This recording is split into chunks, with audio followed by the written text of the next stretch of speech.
Sequel তৈরি করা মোটেও সহজ কোনো কাজ নয়। আগের ছবির সঙ্গে গল্পের তাল যদি না মেলে তাহলে কিন্তু ভুল হয়ে যায়। আর এই ভুলটাই বোধহয় করে ফেলেছেন খুদা হাফিজ চ্যাপ্টার 2 সিনেমার পরিচালক ফারুক কবির। চলুন জেনে নেই কেমন হয়েছে খুদা হাফিজ চ্যাপ্টার 2।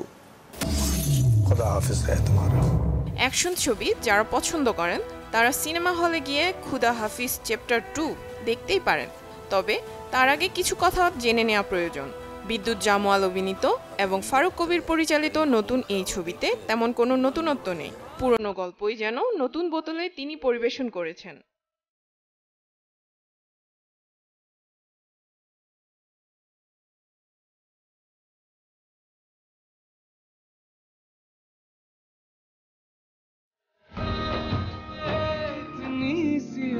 এই ছবি অভিনয়ের ছবি একেবারেই নয়, তবুও নার্গিস চরিত্রে সিবালিকা ওবেরয় বেশ ভালো।